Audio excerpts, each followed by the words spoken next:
for the beginning of the interview. And that Vladimir Putin's Russia is a similar kind of cult that people in London and New York, wherever, across the free world, we don't realise something. We're at war with Vladimir Putin, and he wants to destroy us, and he wants to destroy our way of life. So Putin isn't going to nuke Ukraine. Two reasons. And they have a Boris Johnson cake. And they one day, the women working there who like me, they gave me, look, here's a free Boris Johnson cake. And Jenny, it's the gooeyest, sickliest, boy, it was a gift, and I like the people, but I kind of want to go, bleh. We turn a corner, and then there's this enormous Ukrainian flag in the middle of nowhere in pretty Surrey. And I just thought, oh, wow, that's so touching. So I think British people get it. This is after curfew. And I'd do it again and again after curfew. And you could get shot. And I'd wind the window down. I'd say, God save the Queen. The West, Britain, needs to understand Ukraine's fight is our fight.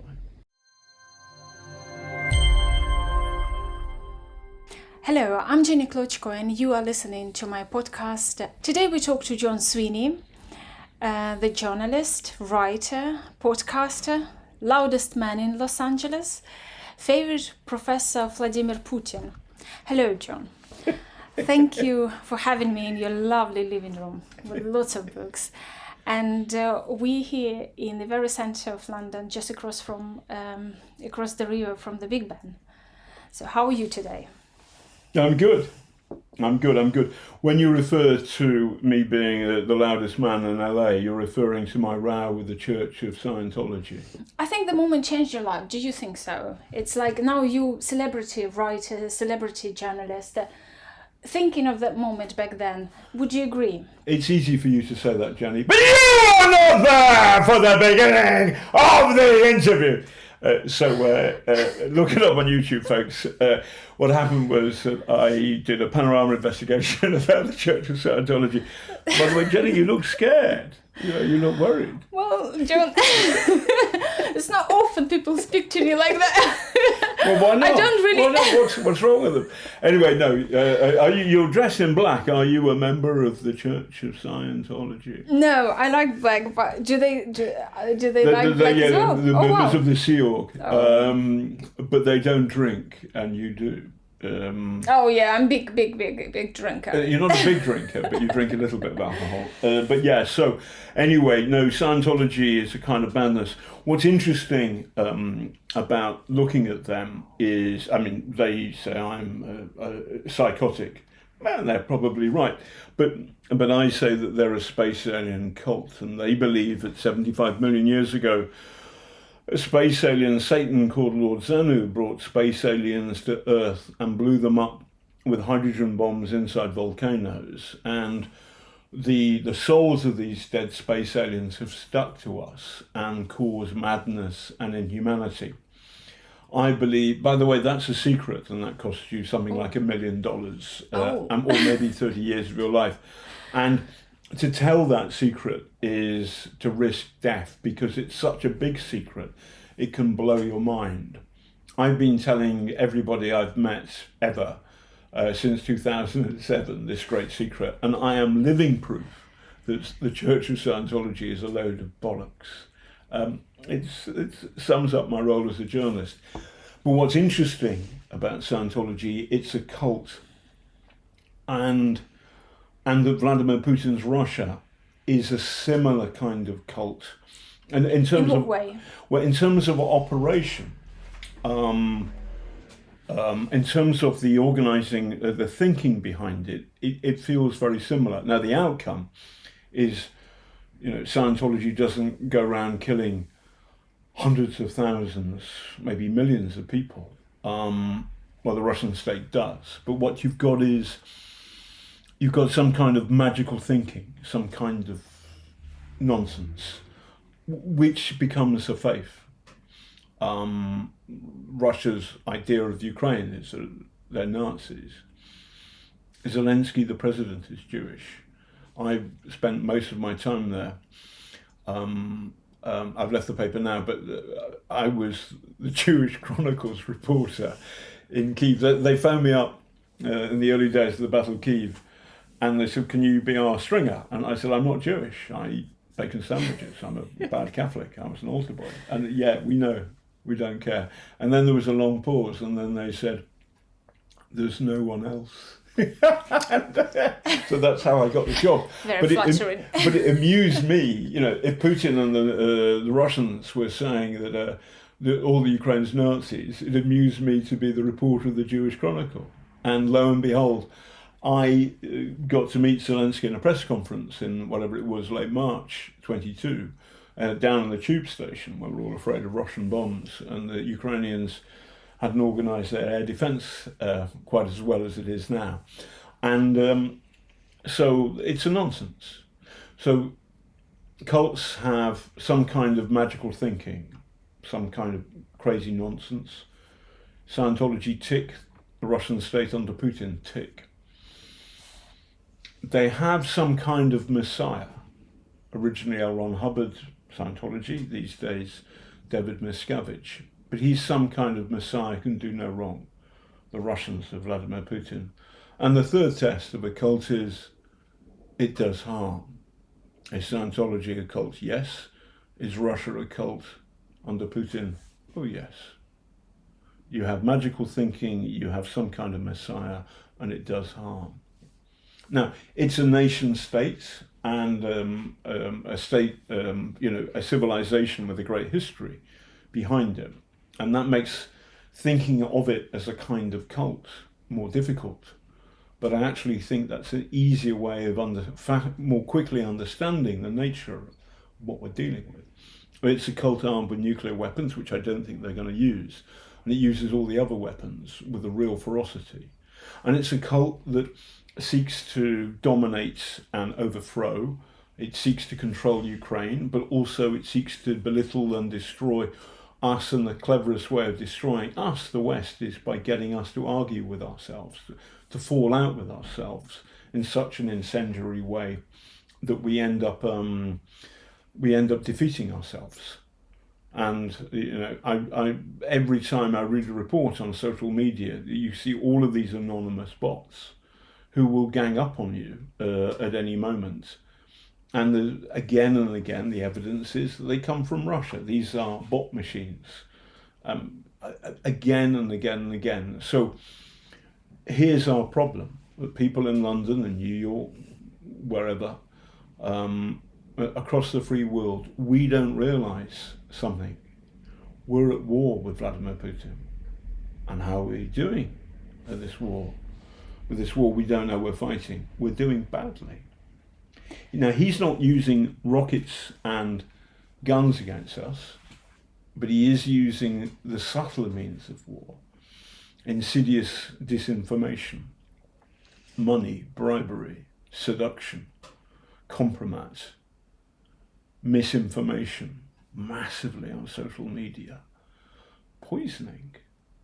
I mean, it's, to our certain knowledge, it's happened twice here in Britain. So we're at war with Putin. Yeah, but many people are afraid of nukes. Yeah, especially it comes into discussion when we talk about sending F-16 to Ukraine. I know there are some crews are training in the UK right now, not the pilots, but the medical staff, the technical staff, they are getting trained. But many citizens of Britain are afraid of it. You see, they want to protect or save refugees, but giving more aid, they afraid, irritate Putin, upset Putin, because he will go bonkers. He's a bully. You show weakness to a bully, the bully will hurt you more. The solution to standing up to a bully is standing up to him. The moment you show weakness, then the bully starts to win. On the nuclear issue, there is another bully. He's called Chairman G. And Putin needs him. And Putin is afraid of Chairman G. By the way, Russia and China are not our friends, but they're different in that Russia is a gas and petrol economy that faces a problem in that we in the West have lots of good things. and they are defended, and our entire system is held together by the rule of law. If you're a gangster with an awful lot of money, you can go to court in Britain and you may win, but you have a good chance of losing. You have a good chance of a good and proper jury with good lawyers and good police officers. By the way, this is not a given, but there is a good chance of you losing to a poor man who is in the right. And that is the rule of law, and that is beautiful, and that is the foundation of our civilization, which is the foundation of Western civilization, which starts with the Anglo-Saxons. You should have a right to trial by jury, and you should know what you're charged with. These things are fundamental to our society, and Putin was first a gangster before he became a spy, and he abhors both, and he wants to destroy us, and he wants to destroy our way of life. The Chinese do not like our way of life, and they do not like our sympathy for the Uyghurs or the Tibetans or the Hong Kongers or anybody who cares about democracy in China. But for the Chinese economy to work, they don't have anything like the amount of oil and gas that Putin does. They need us to buy their stuff. So the Chinese do not want to smash the world economy. They just want us not to care about human rights in their part of the world, however big they want to call that. They want us to buy their stuff. Now, if Russia uses a nuclear weapon, not a big one, but a tactical nuclear weapon against Ukraine, that will screw the world economy big time, big time. It'll lead to a global recession. And I was worried about this. I can remember the first person to say we want no nuclear adventures was the deputy head of mission at the Chinese UN. So this is the lowest Western-facing Chinese diplomat available. I liked that message and I noted it, and it took place in early September 2022. Then the Chinese foreign minister picked it up and said it again. Then Chairman Xi said there was a tyrants at RS conference in Samarkand. Xi, Putin, Modi, one of the Ayatollahs, tyrants, blah, blah, blah. And Xi himself said we want no nuclear adventures. So Putin isn't going to nuke Ukraine. Two reasons. One, fear of China.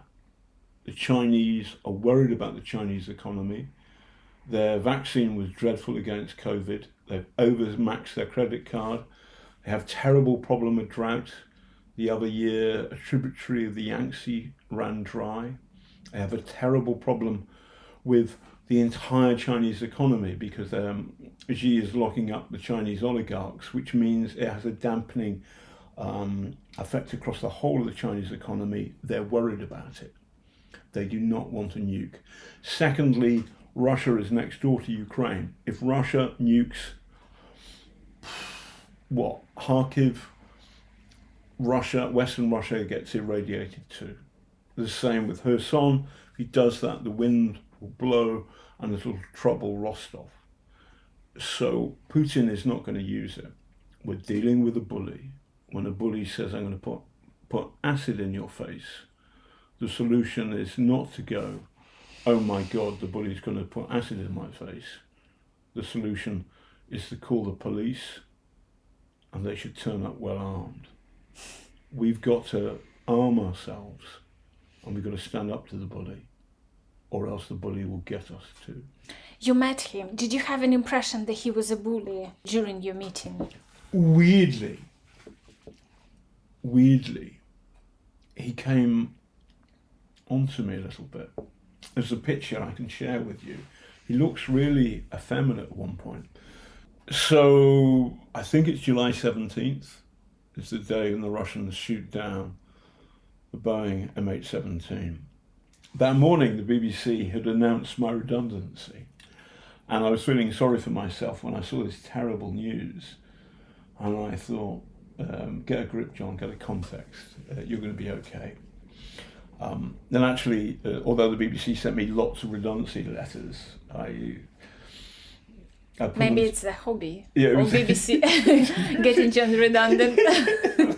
Anyway, they made me redundant lots, but I just put them. They never actually made me redundant. I just got lots of letters about it. But I was feeling sorry for myself. And the plan was, I think, for sort of Fiona Bruce to go and do stories that I normally, my other reporters on Panorama would have normally have done. But somebody had to go to the nets that day. And sadly, Fiona Bruce was presenting Antiques Roadshow from Devices, so couldn't go to Donetsk. And I went there to the crash site. And all of my friends, the international journalists of CNN and ITV and everything, they said, you've been made redundant. Not yet, I said. So here I am. And it's awful, Jenny, it's awful. 298 people were shot out of the sky. And the broken nose cone is there, the wheels and the engine, the heavy bits further down the hill. There's oil, suitcases, paperbacks. I remember the video. We met on the story. You were reporting, and I was researcher and translator. You were in charge. You told me what to do. Of course, John. Yeah, I remember there was horrific. I also get a call from BBC asking to join the team, and you were in Ukraine while we were already editing and preparing. I was in Donetsk. Yeah, I remember. I was meeting the lovely people from the Donetsk People's Republic. But Putin, impression of Putin, was he bullied? So I wanted to doorstep him, and we had a kind of meeting or a long phone conversation, a series. Anyway, we can't doorstep Putin in Russia, in Moscow or St. Petersburg, because the security is too tight. Somebody says, but in the sticks, it's possible. And somebody else says, he's opening a mammoth museum in Yakutsk in Siberia. And the editor of Panorama goes, have you got any reporters that looking like professors? That look like a professor of mammothology? Oh, fuck. Anyway, off I go. My niece's wedding, then this. Lots of fun. I'm wearing a suit and a tie. And I've got the shakes, so I look like a professor of mammothology. Get off the plane in Yakutsk. It's further east than Beijing. It's a long way away. And I'm hungry. Not enough food on the plane, or no food. Yeah. And I want a kebab. And the producer says, no, we got no time. We have no time. Sorry, I'm hungry. I need a kebab. Big man needs to be fed. I go to the kebab shop, Wolfit. Anyway, rock up. Putin pimp rolls in. And then John Sweeney from the BBC, tell me about the killings in Ukraine. And all of the Kremlin's cameras switch on their TV lights. And Putin kind of blinks, and Peskov is scowling. And there's a wall of Kremlin muscle who all want to kill me. But Putin goes, I'll answer your question. And he's a little camp. He's both little and camp and effeminate. And there's something about my balls, how can I put this, that he likes. That there is something, and this is weird, but there's an image which I can send you can put up, of him, and he looks very effeminate. And there's something, anyway, it's something strange. But subsequently, when I wrote my book, Killer in the Kremlin, I came to the realization that part of the kind of repertoire of Putin's gifts is that he is a pitiless serial killer. And he's also somebody who can make big men think that he is not a threat. It starts with Sobchak. So Putin is KGB, but he's a rubbish place. It's East Germany. That's not, the flesh pots of New York or London. It's not Miami. He's really not a big player. He doesn't look like James Bond. And let's be honest. he really doesn't look like James Bond. And he ends up back in St. Petersburg, and he becomes the deputy mayor to Anatoly Sobchak. Safe, obedient, not the brightest, not very handsome. Tell the folks. Perfect deputy. Tell the folks about the photograph.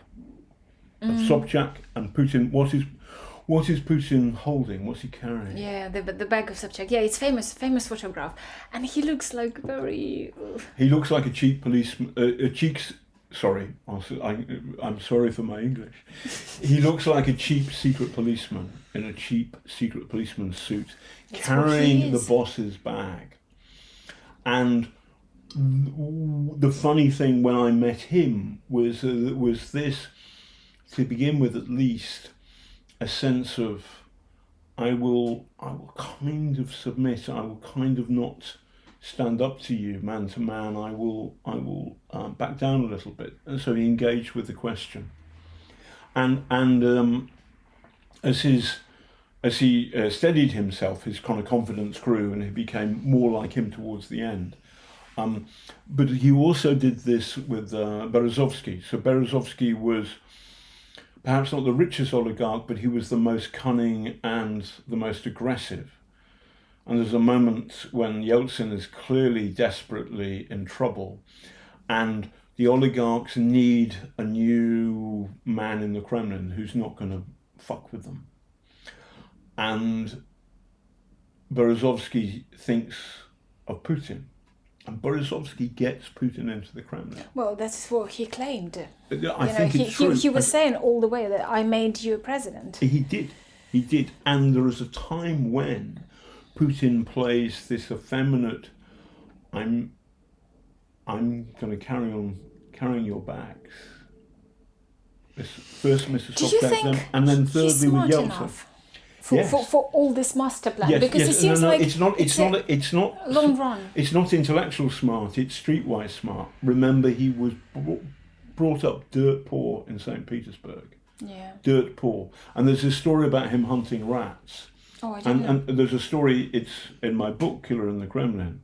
If you read it properly. Killer in the Kremlin is it based on the podcast I was doing with you? Yes. So it's the podcast that you worked that you pretty much did in all interesting aspects, which is called Taking on Putin, which became Killer in the Kremlin, the book. Anyway, in that there's a story about the rats, and there's a big rat who and Putin's cornered him with a stick, and then the rat jumps at him.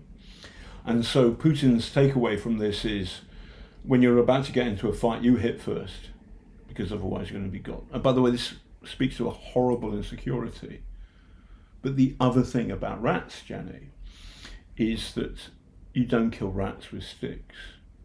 You kill them with poison.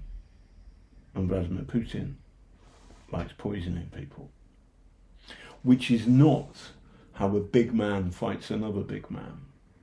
It's how a small man fights a big and frightening adversary, not front up, subtly, behind the back, with poison. What Vladimir Putin is doing to the West, which is a much bigger and stronger opponent, far richer, is he's poisoning us with his propaganda, with his dark money of his agents, his oligarchs, by creating massive tensions in our societies. Those tensions are real and pre-existing, but he feeds them and plays with them. Putin is poisoning us, and we need to fight that. We need to stop it, and we need to be aware of it, and we are not. Do you see the establishment understands it? The people who actually making decision about the weapon in Ukraine, helping Ukraine, or fighting Putin, and making the sanctions work, but most of them don't really work. So not as much as we hope. We're not doing enough. So Putin is the West's enemy from the moment he takes power in September 99. What we don't understand is the moment when the great peace dividend that ends with the Cold War, with the Berlin Wall falling down in 1989, that stops for us in September 99, and we don't get it. And we don't want to get it because it's going to cost us money. in terms of spending Do money you on think defence. Putin brings war here, actual war? Yes. Because our military commanders in the UK, they say the war is coming. It's like from 5 to 20 years, but it's coming. The people should be prepared. The government should be prepared. Army should be equipped. Our soldiers are right. Our generals are right. I don't want there to be a war, but the best way of preventing a war is for Putin to realise that we're ready for one. He is a bully. Bullies prey on weakness. If we show we're scared, then he'll win. If we show we're not prepared properly, he will be minded to attack us. If we are properly defended and well organised, and we as societies, we understand the threat that Russia poses, then we have a chance of stopping him from going there. And what we've done with Ukraine is we have kept on ignoring that. So Ukraine has been invaded twice. In the meantime, Putin has used poison of weapons of mass destruction style poisons, first polonium-210, then Novichok, against British citizens. And time again, we have ducked away from giving Putin a proper message, i.e., don't do this, or things will not go well for you. We have never followed that through. Where things changed is the big war in February 22, when the West got it. But we're still shuffling our bottom in terms of helping Ukraine. We're not really standing up and helping Ukraine as much we can. And we should do it because Ukraine's war is our war. We're at war with Putin, but Putin isn't using the traditional means of war that we're used to. Because of that, we don't realise we're at war, but we're at war. He's poisoning us. He's poisoning our society. We need to stand up to him. And the best way of doing this, by the way, it's extremely cheap in terms of Western life, is helping Ukraine. We help them with money, we help them with guns and artillery and rockets and drones and tanks and everything. And if Ukraine wins and kicks the Russian army out of Ukraine, these are the rules since the end of the Second World War, no nation state should invade another. Those rules should be respected. That's the message we've got to send, and if that happens, then Putin's in trouble. But we're in trouble until Putin is dead. You were in Ukraine just on the time of the invasion. That was almost 2 years ago. And how Ukraine changed? So how has Ukraine changed? Well, I've been to Ukraine quite a few times. I've written a book about the Holodomor called The Useful Idiot, a novel. So I understand a little bit about Ukraine, but I don't really get to fall in love with the place until the Battle of Kyiv, until February, March, April 22. And it's so funny, the sense of humour. And what it reminds me of, I'm of the generation that was brought up, not in the Second World War, I was brought up in the 60s and 70s reading comics about the Second World War. But it felt like Kyiv in 22, felt like London in 1940. All everybody wants to do is to listen to jazz and drink beer and go dancing in London in 1940, but they have to fight this monster, and fight the monster they do. And it's the same spirit in the Battle of Kyiv across Ukraine, but it's kind of beautiful. Day 2, I was arrested for being a Russian spy. And I fall out with a guy, he's got a gun, but he's not in uniform, he's not in proper uniform. And I say, you're not a policeman, give me your passport. And then I'm taken, there's a water pumping station, it's a little kind of folly thing. As you go down the hill from the cobbles of Kyiv towards Podil, it's on the left underneath the Bridge of Light. So it's the place where all the Russian spies come in together. Make a point. I am not a Russian spy. Well, John, let's face the truth. I am not a Russian spy. You were arrested by secret police. I was arrested by Ukrainian soldiers who sent me to the secret police. And then the Ukrainian soldier who arrested me, Vladimir Putin, I just said, Google me. Google me. And anyway, he went into the darkness, and then the first moment when things were changing was His Majesty John Sweeney on Google. No, a babushka grandma came up and gave me a biscuit and a cup of tea. And this is how we treat Russian spies. No, I'm not a Russian spy. Anyway, let's see. Okay. Anyway, so he comes out and he says, "So you've met Vladimir Putin?" Yeah, I've met Vladimir Putin and I've challenged him. We had lots of fun. And by the way, after I challenged him, I'm not sure I finished the end of the story. Did I tell about the kebab? And so, when I met Putin in 2014, I'd had this kebab. This seems like kebab story is the highlight, and your poor stomach. No. There are two elements to it. As I tower over Putin, and he's kind of simpering at me, the TV lights are on, and suddenly is he really tiny? Like he's 5'6.5" or 5'7". So you could just grab him and carry it with you. If you were a little bit in better physical condition. What was going to happen was the kebab was wrong and it was slowly coming up my stomach, and I thought, oh my God, I'm going to go. Oh, sorry, I did that a little too dramatically. I'm going to throw up over Vladimir Putin. And by the way, that'd be funny, and I'd never have to buy a beer in Ukraine ever again. However, become a national hero.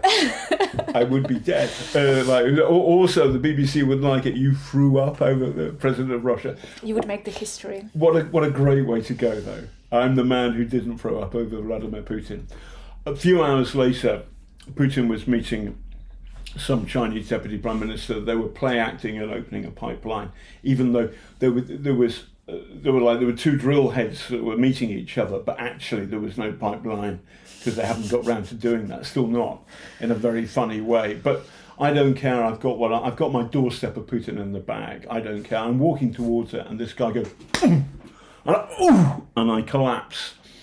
I don't fall over, but the guy's hit me in the stomach, and he walks off. Says nothing. The Kremlin didn't behave yourself, basically. Yeah, the Kremlin didn't like my question. So if you fuck with Putin, something bad happens to you. Those are the rules. And we don't get that, and our bosses, our leaders have looked away time and time again. And Ukraine is paying in blood the price of our timidity and our greed and our stupidity. Do you think Ukraine is invincible? Yes, I do. Why? What makes Ukraine invincible? Post-colonial, post-Soviet army needs to be reformed and supplied, and lots of things. But what makes so invincible? Very simple, common sense. I have a very simple rule: never argue with the Ukrainian. If you ask me, is Ukraine invincible? I can say yes. Okay, so Ukraine has got an awful lot of problems, like many countries, but it's got a ton of problems. I think the greatest of which is that it's living with its awful neighbour next door, and it's living with its own history, which has been darkened by the Soviet shadow. So from 1917 roughly through to 1991, it lived inside a monstrous lie factory, the Soviet Union, which in 1933 there was the Holodomor, which I wrote about in my novel, The Useful Idiot. There is the appalling history of corruption, which seeps the soul and all of that. And then from 91 onwards, Ukraine has lurched and shambled and sometimes walked very proudly towards the future, towards light, towards the rule of law, towards all that's best about the West. Whereas Russia, if they're like two twins, or two brothers or two sisters, the Ukrainians are going towards the light and the Russians are going back into the darkness. And the idea that the Russians could sort of get hold of the Ukrainians and say, no, you're coming into the dark too, that's not on, and that's being resisted. And I think every Ukrainian gets that. Despite the suffering, despite the agony of what everybody's going through, and it's grim. I've got great friends. You know, the guy who arrested me is a friend of mine. So to finish that story, I'm arrested on day 2 for being a Russian spy. And then after the cup of tea, he comes out and he says, so you've doorstepped Vladimir Putin? Yes. And then you met Trump and you asked Trump a question and Trump kind of runs away from you. Yes. I have very strange friends. and Vladimir Putin looks at me and he goes, I think you have an interesting story. And we become great friends. Down the track, 22, I go to Bakhmut 7 times. How different Bakhmut from Kyiv? Oh, well, it was once a peaceful city which made sparkling kind of Ukrainian champagne. Artemivska. And fizzy sweet stuff, not my personal tipple, but I'll drink anything when necessary. But there's a kind of,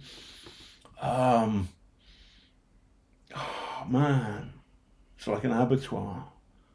There is nothing left intact. Everything is shredded, pitted by artillery. Boom, boom, boom, boom, boom. Anyway, I'm there in August, and Vlad gets me to a Ukrainian trench. And it's quiet that day, but it had been hit by a tank shell the day before. And somebody gives me a cup of tea. And on the cup of tea, it says... Cup of tea solves everything. It says, there's a picture of me in the trench with best Ukrainian grandma on my mug.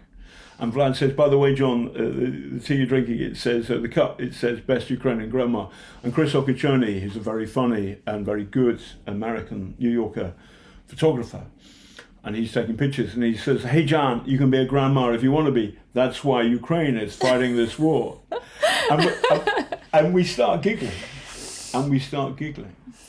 And as we giggle, the Russian army is a mile and a half away. And there's this kind of weird sense of what it must have been like to have been in the First World War. Both my grandfathers were in the First World War. I don't want my granddaughters to be in any war at all, but they did it for a reason. They did it because they were standing up for the rule of law. That Imperial Germany can't just invade Belgium and get away with it. That's not on. And so what you've got is that tradition is there, and that sense of what the Russians are doing is wrong. Is that helps Ukraine fight, and Ukraine's fighting for itself. And it's also fighting for the freedom to tell jokes without a secret policeman coming for you in the middle of the night. And I felt a real sense in that trench of this is the side I'm on. I'm on the side that lets you crack jokes and nothing happens to you. That's my side, and that's Ukraine. It also happens to be the British side. Well, yeah, Ukraine really appreciates the British help and support, and the British Prime Minister Boris Johnson. Yeah, I'm John Sweeney. Boris Johnson arrived, and I remember the photos, the videos, the uplifting, the hope, because I was absolutely numb since the moment of invasion. And I remember how my relatives, who have nothing to do with media or politics, they were telling me how they get this, the hope, the light, the sort of like, we are not alone here. This big world didn't forget about us. They are here and they're going to help us. Do you think there was sort of like the game Boris Johnson playing? What was you know a lot about him and his connection to Russian oligarchs. But that moment in his career, how do you think? It was a good moment. So Boris has got a friendship with Evgeny Lebedev. Evgeny Lebedev was being made Baron Siberia. There's a clue in the name, folks. And his father is the more interesting man. Evgeny Lebedev is just a stupid boy. But his father Alexander Lebedev was a KGB spy in London from 88 to 92. And Vladimir Putin himself has said, hey,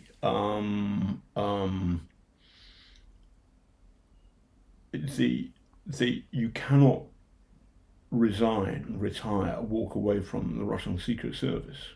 You just can't. So there's a question mark about Boris's friendship. There's a really lovely cafe where I like to go for breakfast in Podil. And they have a Boris Johnson cake. And they one day, the women working there who like me, they gave me, look, here's a free Boris Johnson cake. And Jenny, it's the gooeyest, sickliest, boy, it was a gift, and I like the people, but I kind of want to go, as I wanted to do over Putin. Too many sick stories, but hey, here we are. So it was gooey and sickening. However, there is a sense, and I think British people get it, that in 1940, Britain stood alone, in Europe at least, alone against the Nazi monster.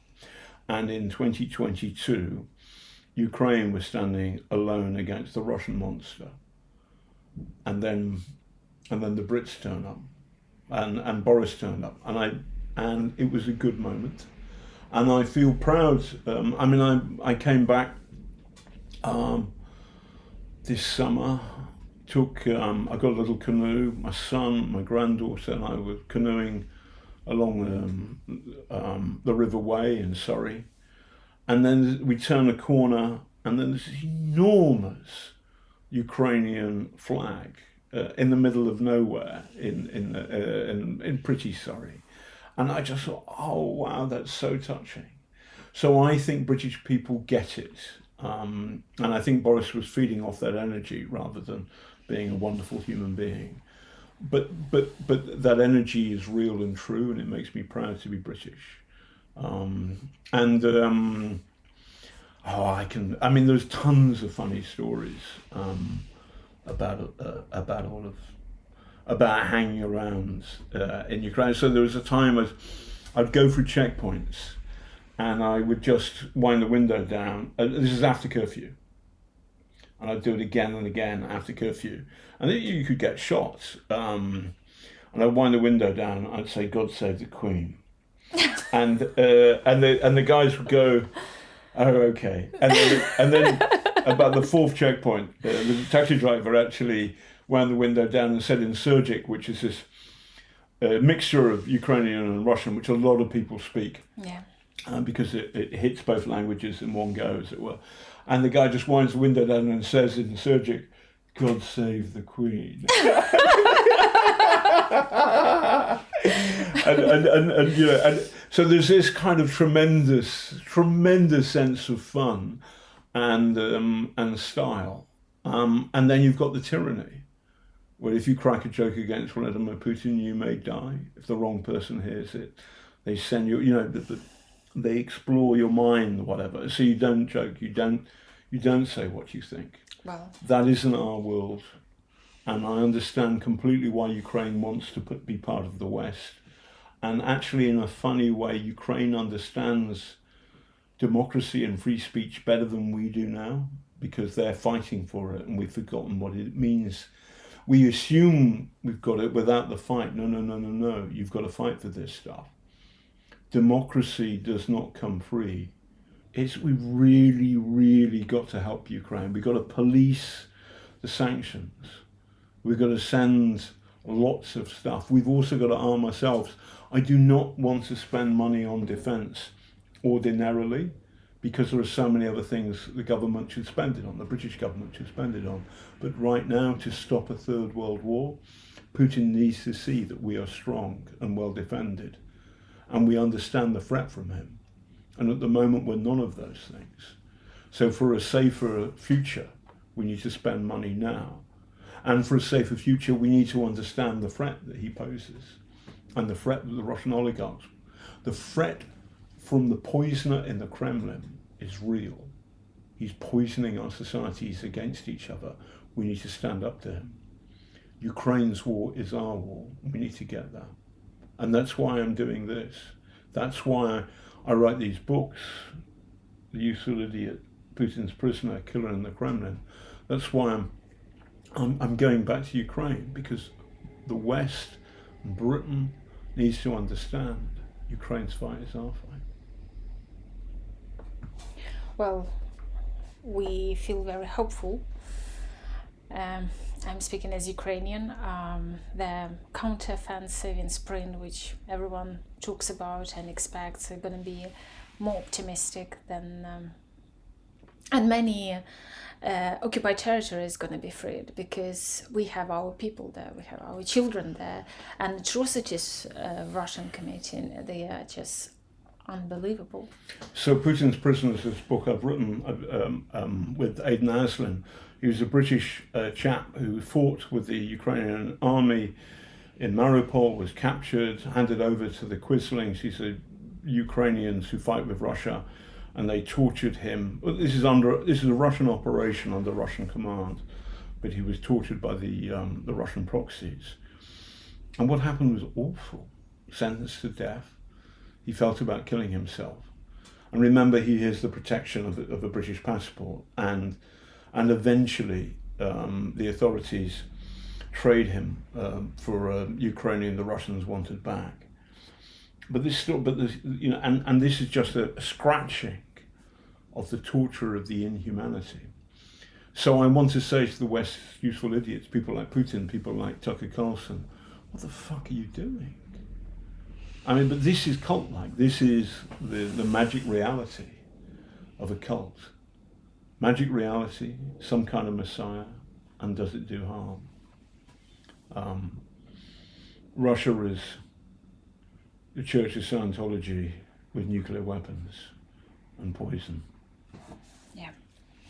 Thank you, John. Thank you for listening our podcast today. Please like, subscribe, and comment below. I'll read each comment. And please tell us, what do you think of John's dramatic kebab perception or his big LA break? Thank you. I'm Jenny Klochko.